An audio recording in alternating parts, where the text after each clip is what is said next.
In the far south of the Pacific Ocean lie the wind-swept Chatham Islands, home to the world's most formidable predators, great white sharks. They've been long feared as lone hunters striking at random, but here, a pattern of local attacks suggests that the sharks are living and hunting in packs. The prospect of these dread predators living like undersea wolves brings scientists and local divers together to track down the true nature of the beast.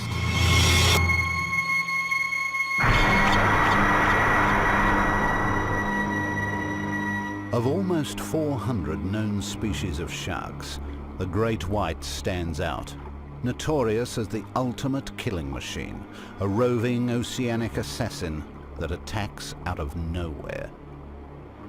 Its reputation is built on 400 million years of evolution that has honed its senses and its biology. Most fish are cold-bodied, but the white shark keeps critical areas of its body warmed.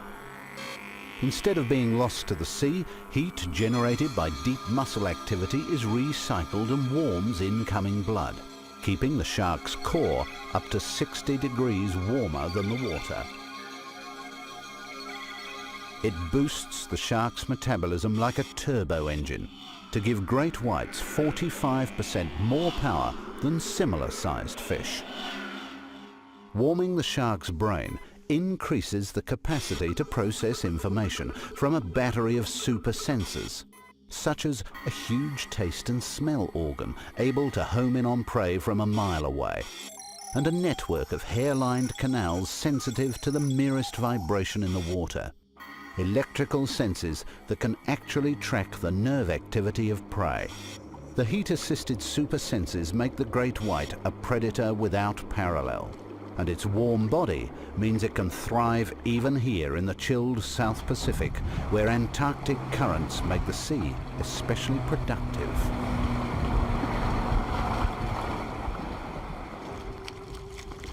In a single day, top divers here can land a harvest with a street value upwards of $40,000.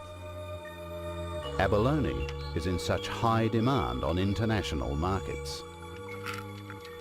To protect against overfishing, divers are banned from using scuba or other breathing aids.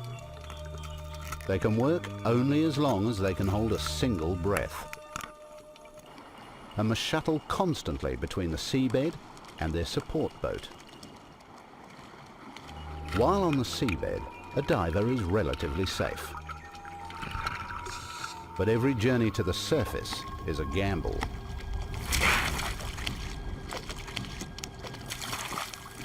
White sharks typically ambush their prey from below, and a surfacing diver is a sitting duck. Another shark attack in the Chatham Islands, the second in 2 years among the community's 40 divers. It was all fairly quick, and I just knew that I had to get out of the bloody thing's mouth. The biggest wound, a 30-centimetre rip, almost from his thigh to his knee. But my leg pretty badly, and when I pulled myself on the naiad, when Tim pulled me on the naiad, that was the first thing I checked for, that I did have a leg, and I realised it was just a pretty big hole. Abalone diver Kinner Scully faced 3 separate strikes as he struggled to the boat, which is unusual. Most great white attacks involve a single strike. Some scientists believe a great white's sophisticated taste sense quickly determines humans are not fatty enough to be worth eating, and so it spits us back out. 3 strikes on one diver could suggest 3 separate sharks were involved. Within 10 months, there was a similar attack. The third white shark attack gives New Zealand the 5th highest attack rate in the world. Diver Vaughan Hill also faced 3 separate attacks before being rescued. While the bite and spit theory remains hotly debated, the multiple attacks reinforce claims by local fishermen that far from great white sharks being loners, they are hunting the island's waters in packs.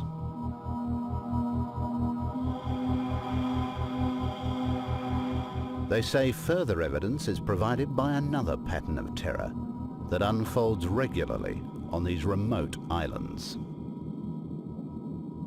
The Chathams lie 500 miles off the coast of New Zealand.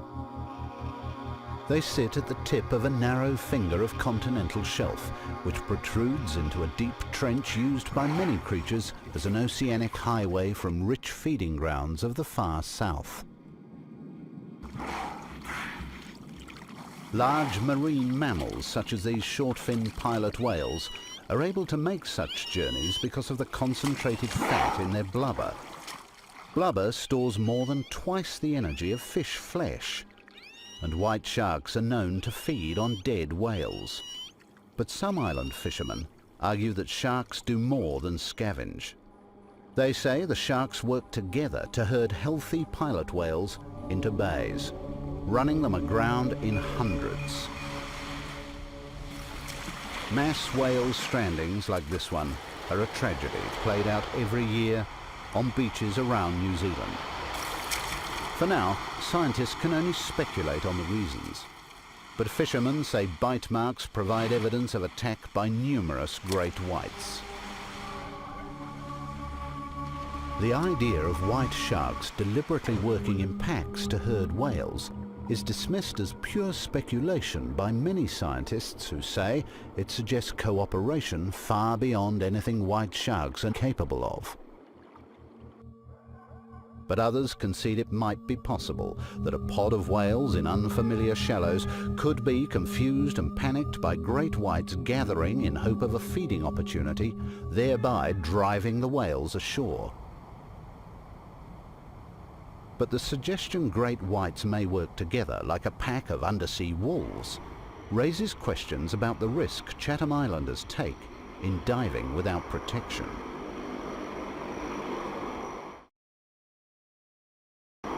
To answer the divers' questions, top New Zealand shark scientist Craig Thorburn has come to the islands to tag and track the great whites.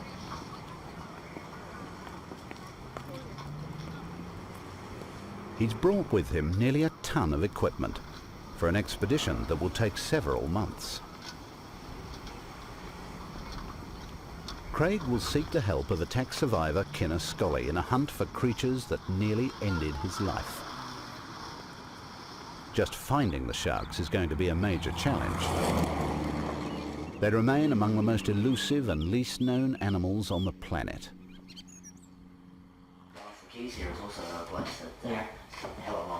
Craig's plan is to search close to seal colonies until he locates sharks he can tag. So seal colonies east? Yeah. If he can tag several sharks with radio transmitters and then track them, Craig hopes their behavior will reveal whether they do hunt in packs.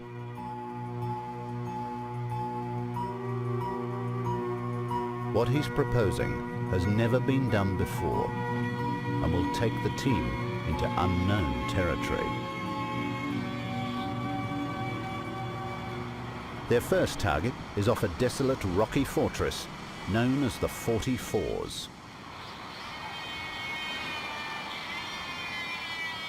It is a staging post for legions of ocean wanderers, including one of the world's largest colonies of royal albatrosses.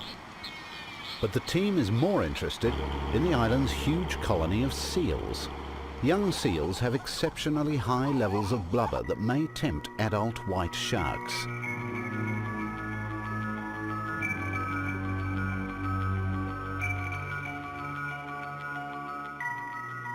Here, a shark could easily blend with the rocky seabed to get close enough for an ambush.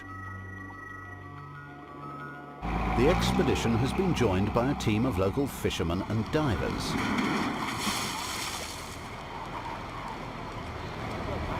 They use the tried and proven method of chumming with fish offal to create a scent or burley trail to bring the sharks to the boat.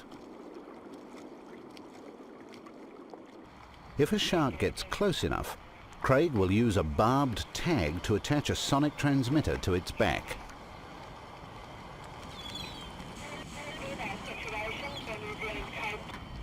The transmitters will send out an audio signal detectable over a mile away, so he can plot the shark's movements to build a profile of hunting patterns.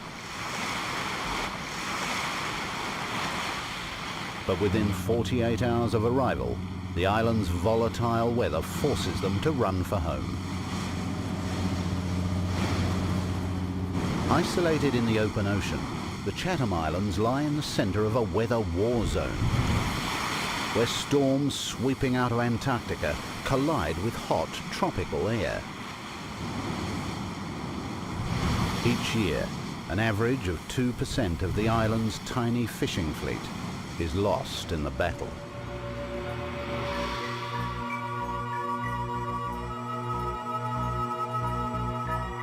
Struggling against the weather, it takes 6 weeks for the team to search each small island that has seal colonies.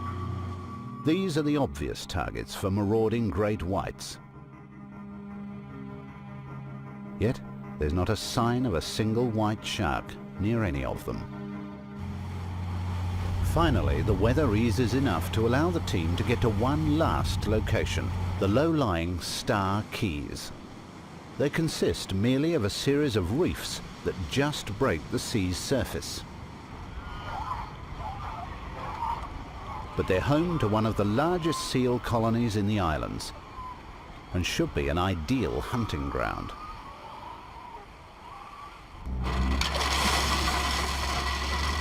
White shark sightings are common around the colony.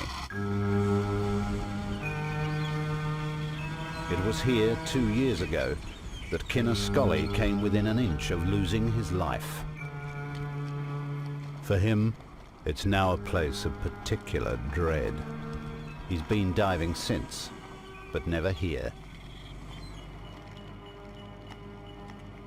As the waiting begins again, Craig sterilizes biopsy equipment in alcohol.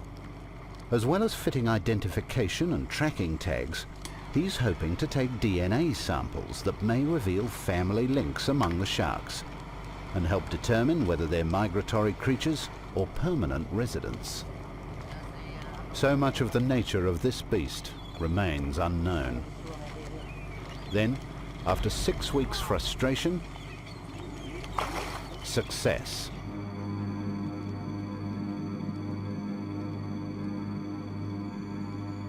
The large adult male circles gradually closer. Under Craig's leadership, the team of fishermen have become frontier scientists. But getting close enough to attach the colour-coded tracking tag proves a challenge.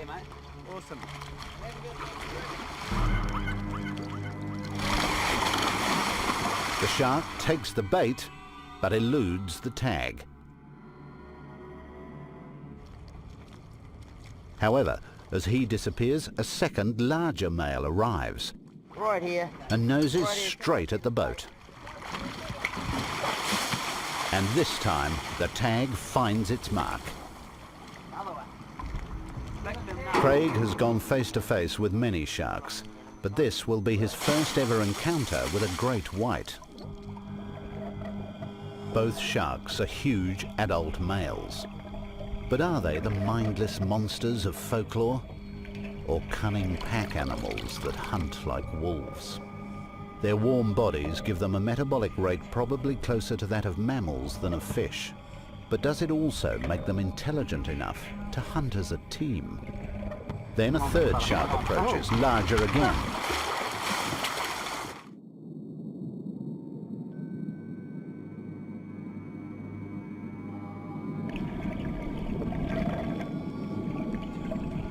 It shows no fear.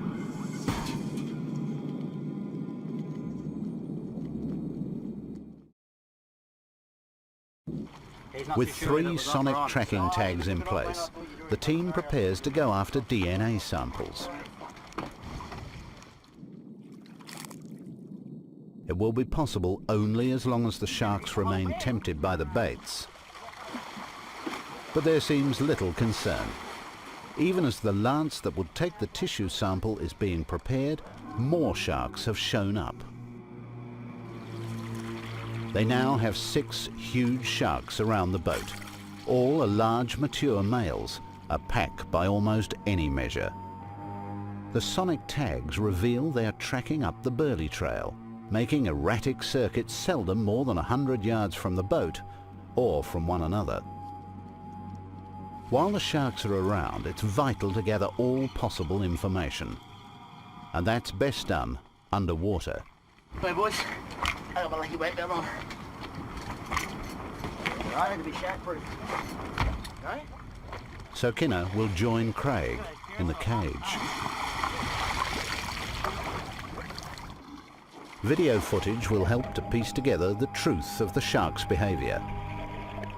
But the last time Kinner saw a great white up this close, he was in its jaws. This one is 18 feet long, bigger than the one he knows attacked him here 2 years ago.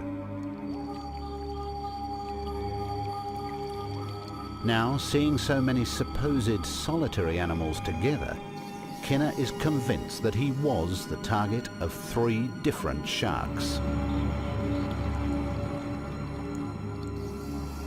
It's rare to see one male great white of this size. To find 6 huge males in one place challenges much of what we thought we knew about these sharks. It's another boy. Sure. Conventional belief is that they are territorial animals that only cross paths incidentally. There it is, back of the boat, swimming around the shark cage. So when the Chathams offers abundant feeding choices, why are they all at this one place? Come on, Gibble, come on, come to Papa. I only want to spin you. Good girl, good girl. Hey, you want to guess? Oh, you're lovely. The answer could come from DNA. It may reveal that this remote island sharks are an isolated population that could have developed unique behaviour patterns, including pack hunting. But as suddenly as it began, the excitement is over. Before they can study the group any further, the weather again intervenes.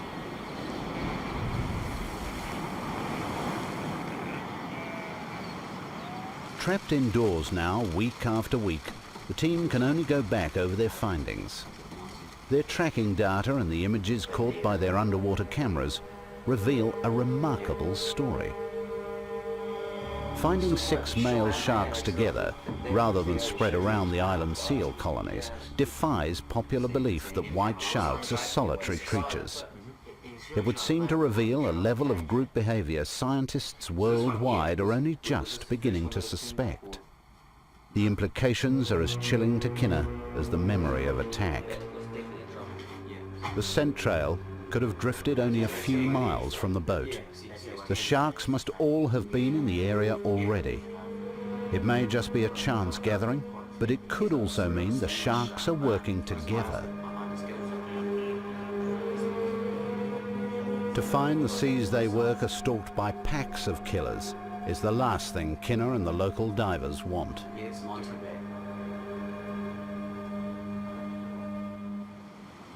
Stalled by the weather, the team begins a search for other information. The shores of the main island's lagoon abound with fossilized shark teeth, stained black by peaty soils. It's not uncommon to find discarded shark teeth. Most sharks shed and replace teeth continually through their lives, producing 20 to 40,000 in a lifetime. But here, there are even teeth from 2 of the greatest sharks that ever lived, the extinct Auriculatus and the even larger super shark, Megalodon. Some argue that the great white shark these jaws came from competed directly with Megalodon. But while it made the great white look like a minnow, giant teeth couldn't save Megalodon when oceans cooled, and the warm-bodied great white was left as the supreme hunter of the sea.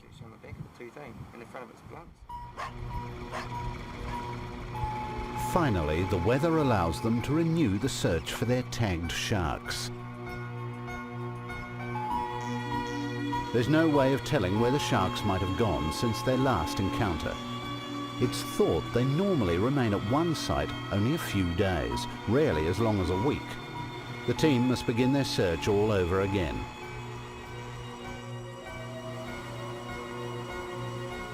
If a tagged shark is within a mile radius, the hydrophone should pick up its signal.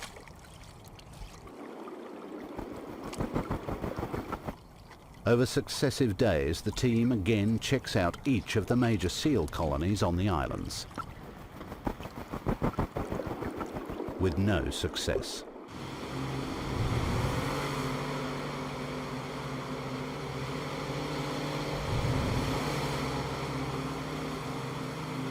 White sharks can cover 50 miles in a single day. With so many seal colonies around the islands, the search area could be 1,000 square miles. It's like looking for a needle in a haystack.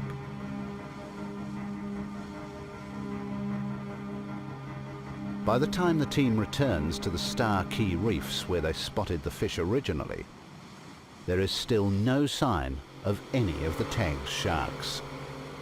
It appears the expedition has failed.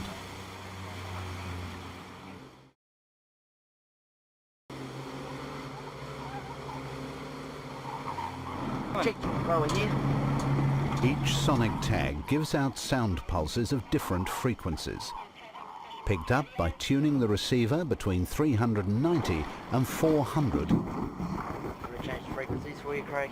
Turning the hydrophone scans the ocean in narrow bands and picks up a telltale signal. Got him. We're about. Do you want to turn the game way. 400. It's a 400 tag. Tune it up a bit. Turn the game down. He's down that way, mate. Yeah, it's definitely that way, mate. Towards around the island. Check 390 as well, mate.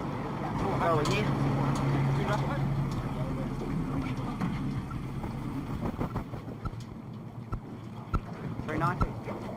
$390's out that way. That's the one I saw. 2 of the sharks at least are still here.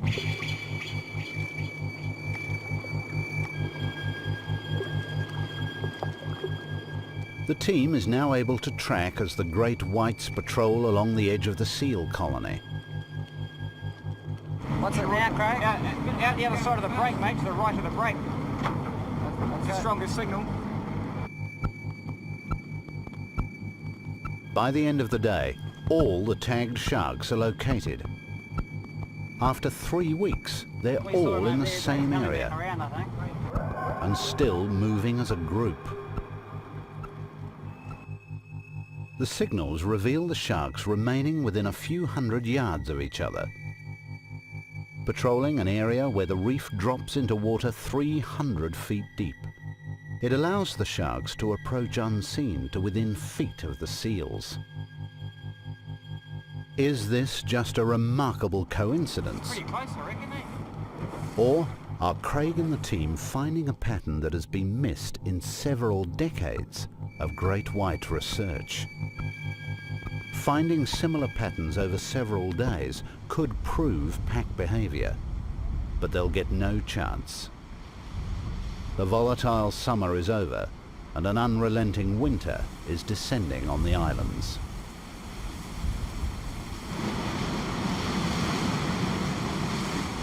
Craig and Kinner have come too tantalizingly close to a major breakthrough in white shark research to stop now.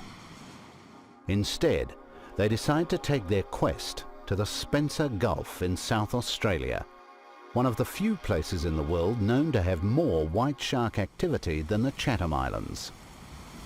Easy access has made the Spencer Gulf the centre for some of the most extensive research on great whites done anywhere. Here, they'll be able to compare their findings with one of the world's leading researchers, based at Port Lincoln. This is a gateway to the Southern Ocean, and the base for a major tuna and abalone fishery. Unlike New Zealand, where fishermen are still allowed to catch a white shark a day, here great whites are considered an endangered species and protected. But so are divers. Where New Zealand divers are forced to work without support, divers here are supplied with surface-fed air, hydraulically driven collecting cages, and heated wetsuits. Diving methods here changed around the same time as South Australia gave protection to white sharks. With the extra technology, these divers avoid spending time in the most dangerous zone near the surface.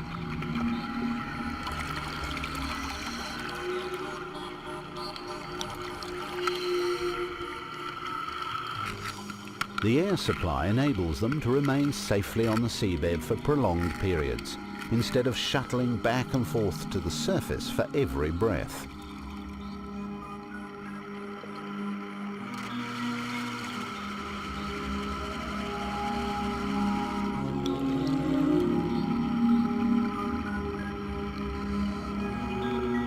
Overfishing of abalone is avoided by limits on the amount of the shellfish that can be taken each season.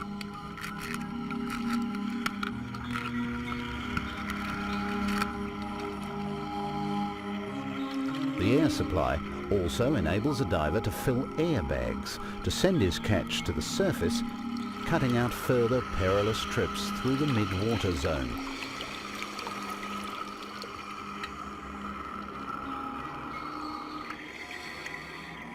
Forced to accept that they are in the shark's domain, Australian divers have found a way to work alongside them.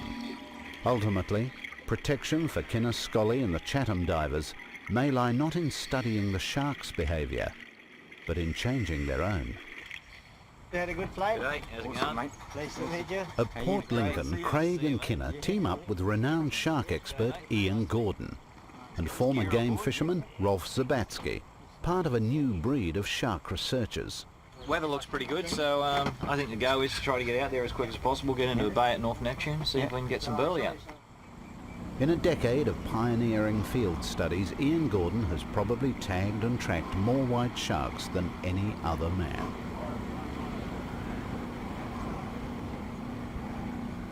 It's given him a depth of field experience usually only held by fishermen. The New Zealanders have enlisted his aid in establishing whether the unexpected pack behaviour of the Chatham sharks is a local phenomenon or maybe typical of the species. The team heads out to a rocky archipelago at the mouth of the Spencer Gulf. It's remarkably similar to the Chathams, but protected by the Australian continent, it offers more dependable weather, allowing researchers more time on the water. Well, this is where all the baby seals are, all around here. Yeah. Right around the shore here, and this seems to produce really good white shark action in here. The Neptune Islands are breeding grounds for Australian sea lions, but also support one of the few colonies of New Zealand fur seals outside New Zealand waters. Newly weaned seal pups have twice as much blubber as adults. Their bodies are almost 50% fat, and they make naive targets. While the sharks hunt seals, Ian has found they also seem to like local southern bluefin tuna, possibly because its high proportion of red muscle makes it a protein-rich alternative to seals.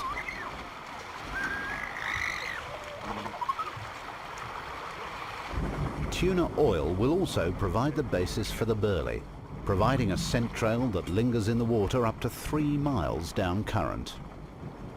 The very first thing the shark's going to notice is the smell from the oil slick. So the oil slick is the most important thing. That's the thing that gets out the furthest. But as the shark gets closer, you put other cues in there to create more interest for the shark as he comes. Once sharks get closer, large tuna baits will offer a major interest. Then the researchers add tuna blood to reinforce the signals of an easy meal. Minced fish will complete the menu. Get the burley starting to happen. Here we go. Where the mince really works, as far as the burley is concerned, is you get all these little fish coming in, feeding on the burley. They're churning the water up and making noise, and their cue sounds that if there's a shark towards the back of the burley slick, he'll feel that. He'll either hear it or feel it on his lateral line and then come in. The first day is predictably quiet. But less than 24 hours after arriving, the pace picks up.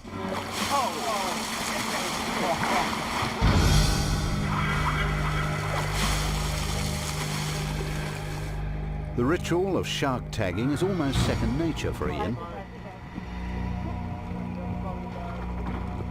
He targets the base of the shark's dorsal fin, where the tag will be most visible later. If possible, they'll note any distinguishing marks and behaviour from below the surface as well.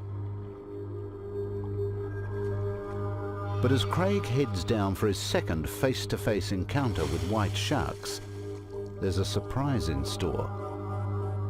Again, the shark is not alone. Lurking below the surface, there's a giant mature female over 15 feet long.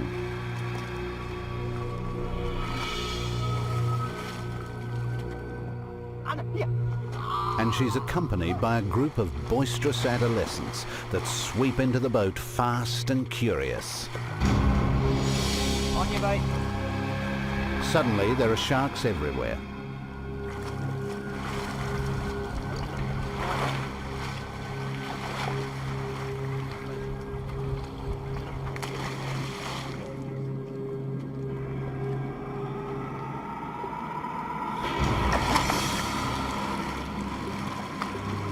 None of the animals appear to be carrying tags, so it's not a group Ian and Rolf have come across before, in spite of tagging over 100 animals off the South Australian coast.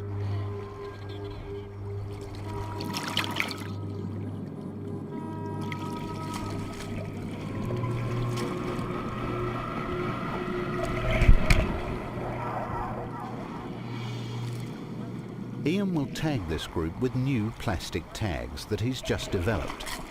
In the past, field studies have been hampered by reliance on tags that could only be read if the shark was caught. The new tags can be read 10 feet below the surface and without touching the shark again. Yes, we got it. We got him.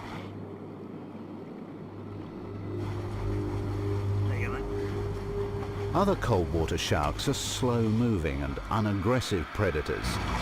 But as fast as they can get baits out, the shark they call Mitch shows up again to take them. Drop bait, caught, four.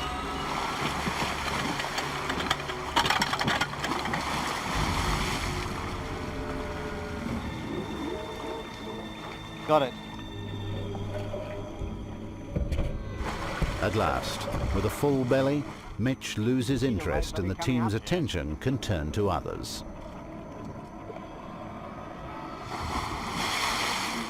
These younger animals offer a marked contrast to the ponderous Chatham Island adults.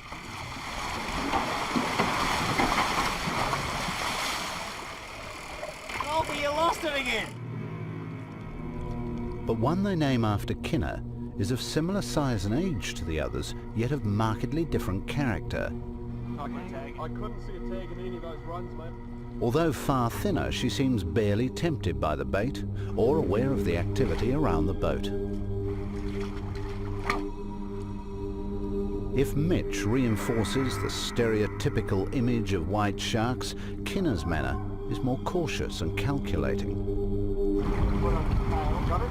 Yep. A big jack on his head. Right.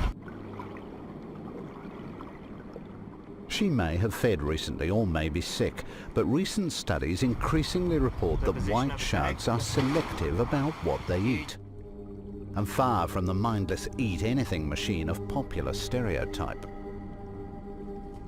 It seems a radical new picture of white sharks is opening up. And the sonic tags Craig has brought promise to reveal far more. It'll ping 4, 5 and 6, that'll go 4 pings, 5 pings, 6 The pings. expensive sonic tags are new to shark research. They were developed for tracking high-value commercial fish stocks and have seldom been used for tracking non-commercial species such as white sharks.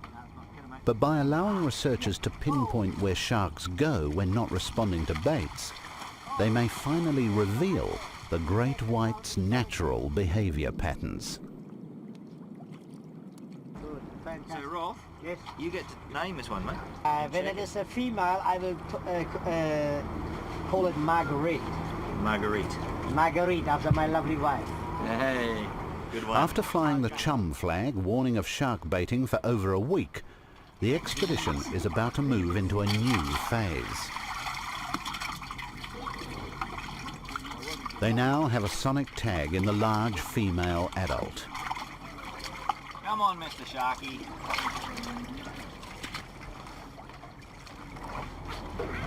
Most of the tracking stuff that's been done in has been, like as soon as they put the tag in, they've stopped burleying, eh? What I'm more interested in right now is that we can actually get some data on whether it's hanging around in the burley slick or within a close area of the burley slick at night. Yep. And I'm really keen on finding that out, you know, so then in the next couple of days, now we've got one, we can actually go and follow it as well. So that's even better. Current thinking is that great whites don't hunt at night. Now it may be possible to tell if Marguerite continues seeking baits or moves on to other activity. Let's have a listen. It's getting fainter, like she's swimming down the burley trail. Yeah, you can hear it quite clearly, but there's all of the static in the background. Yeah, it's going to get worse as we go into night, because the ocean will just come alive with... Yeah, all the pistol shrimp and everything. It's really bad. Yeah, tracking. So you can really get a good scent of those, so she's obviously off the back there somewhere. Craig and Ian track around the clock, listening for a signal from Marguerite's sonic tag every half an hour. Medium, 164 degrees. For 12 hours, the giant female remains within a mile of the boat. It's exactly the same compass bearing, but a strong signal. Okay, so it's... But despite continual monitoring, they lose touch with her.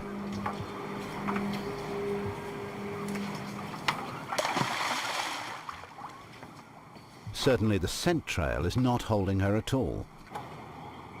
For all the attraction of their expensive tuna bait, Marguerite reveals no further interest in feeding at the boat, either by night or day.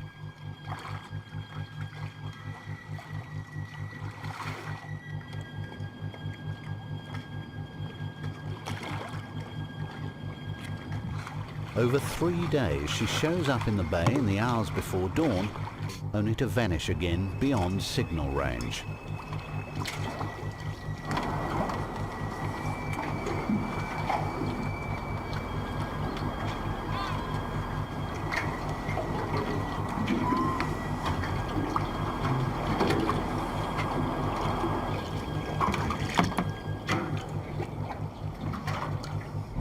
There we go.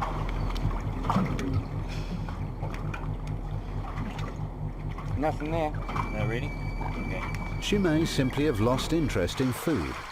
After a single meal of seal pup, white sharks seem able to go 2 weeks or more without striking again.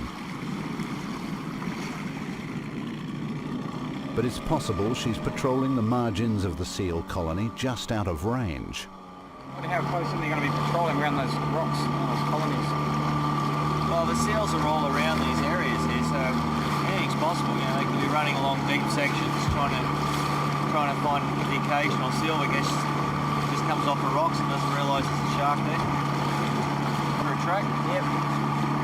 Slow down.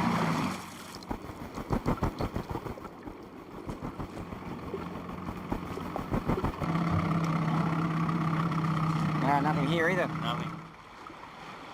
This zone at the sea's edge is where the white shark has its greatest advantage. Unlike humans, the shark's eyesight is sophisticated enough to monitor activity underwater and above. But for now, the action is back in the bay. Sharks have again been drawn to the baits. The consistency with which the hunters turn up in groups seems confirmation of the findings from the Chatham Islands. But the makeup of this group is radically different. Young males and females instead of only mature males. In fact, it soon becomes clear this is the same adolescent gang they've already tagged, back after an absence of several hours. There's no mistaking the boisterous teenager they've named Mitch. as aggressive as ever.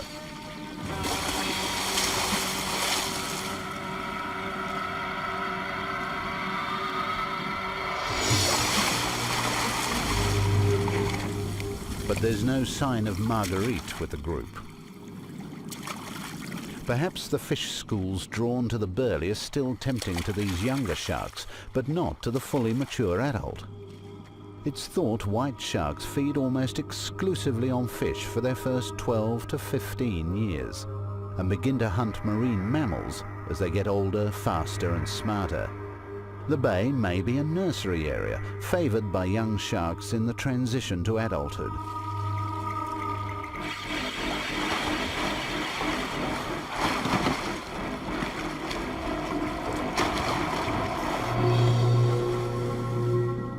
The underwater cameras reveal other behaviour that supports the pack theory. The great whites show no aggression towards each other, aside from lowering their fins in a guarded stance. It's contrary to what might be expected of lonely hunters competing for food.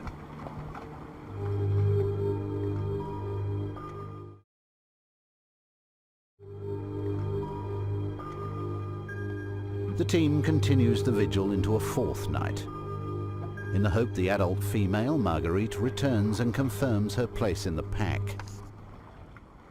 And sure enough, in the middle of the night, one of the baits is struck. Oh, there he goes. It's out there. But the ocean giant is not Marguerite. It's a huge blue shark.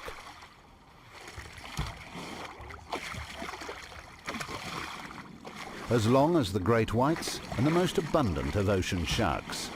But although a match for a great white in length, the blue shark is a fraction of the weight and has none of the speed or power. Its cold body simply can't sustain the metabolic rate of the warm-bodied white shark. Jeez, you really went for that bait. Marguerite and this blue shark are very different beasts. Come dawn, the team determined to find Marguerite. How about Marguerite? Well, that's pretty clean, eh? Yeah, it was a clean And she tag. came back anyway. And she came straight back in again. Then she cleared off in the middle of the night. And then came back at And 3 then o'clock. came back again at 3 Marguerite o'clock, may complete have been an 6 o'clock. independent It was really shark funny. She simply came back passing to your through. entire shift and But a she's group gone of for a while, adolescents got in back up close again. association with a mature female could suggest a family grouping, much like orca or other large marine mammals. If true, it's a major advance on anything previously suspected of white sharks.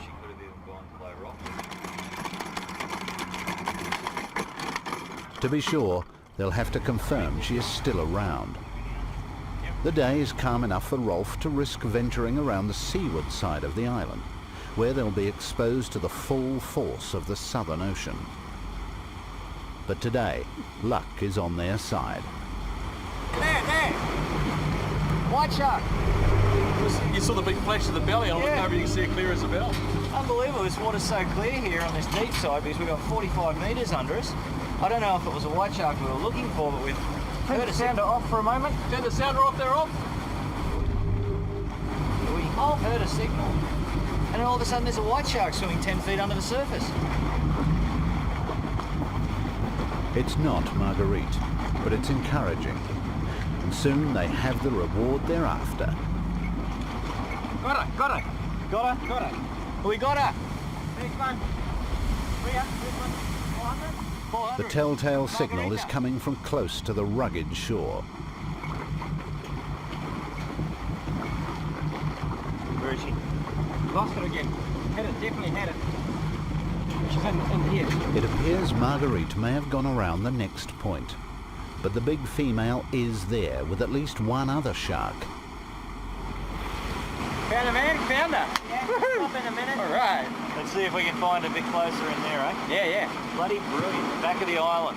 The southern coast of the island is a precipitous wall of rock pounded by ocean swells. But the big shark may be attracted by that very feature. Beneath the swells, a 30-foot deep school of fish offers rich feeding for wily adult seals she'd find too hard to catch in the bay. but which couldn't escape her here. You got those big swells coming in, and a seal, not even a seal, how well it can swim, could actually survive getting up onto those rocks with those big swells. It kind of makes a bit of sense that that would in fact be a good area for the shark to hunt, because the seals can't get away if it catches them. Strong signal. She hangs off between She's just here hanging and around in there. the bay there.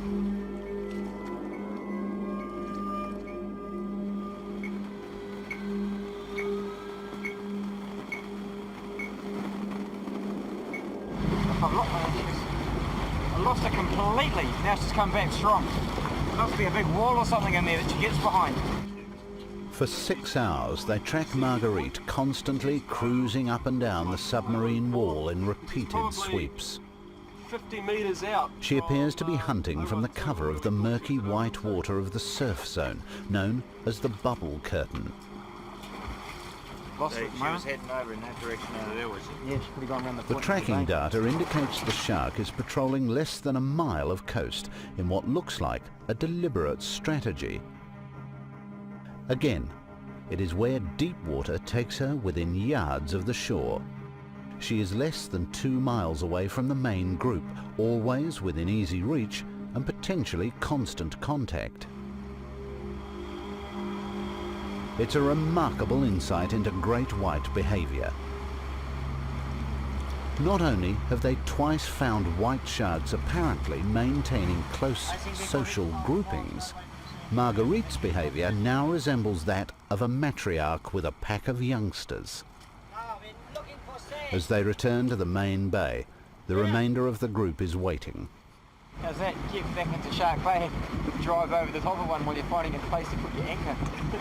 For 8 days now, the adolescent sharks have remained in the same area, seemingly not tempted by other large seal colonies further south. Yeah, just past us here.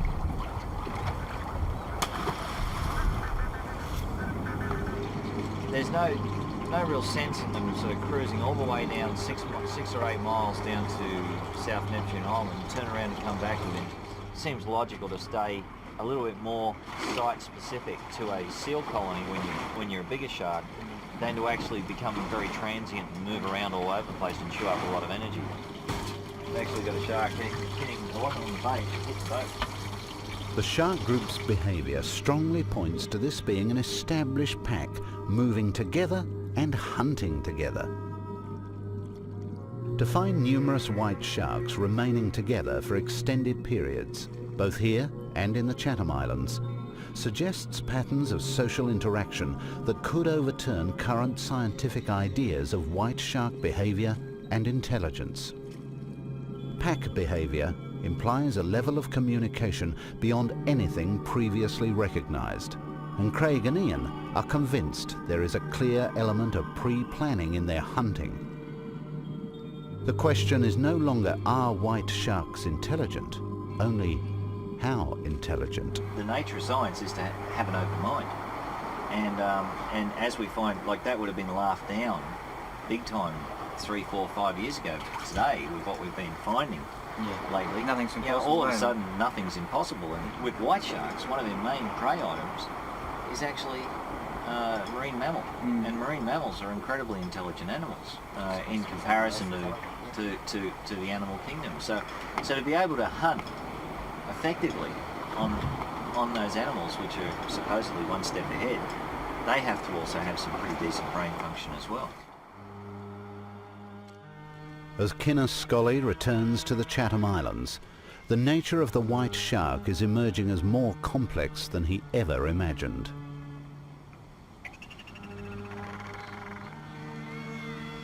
He can only hope local authorities soon allow divers access to cages and other protection offered in South Australia.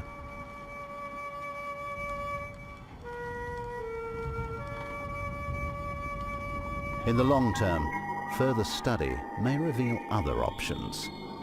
Like wolves, it is now clear white sharks have intelligence and definable strategies for hunting.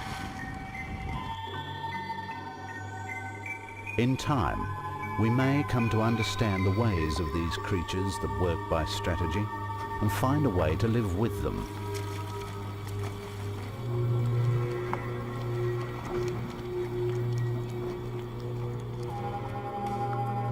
For like wolves, white sharks are important in the balance of life, and we should respect their role as top predators as much as we fear their bite.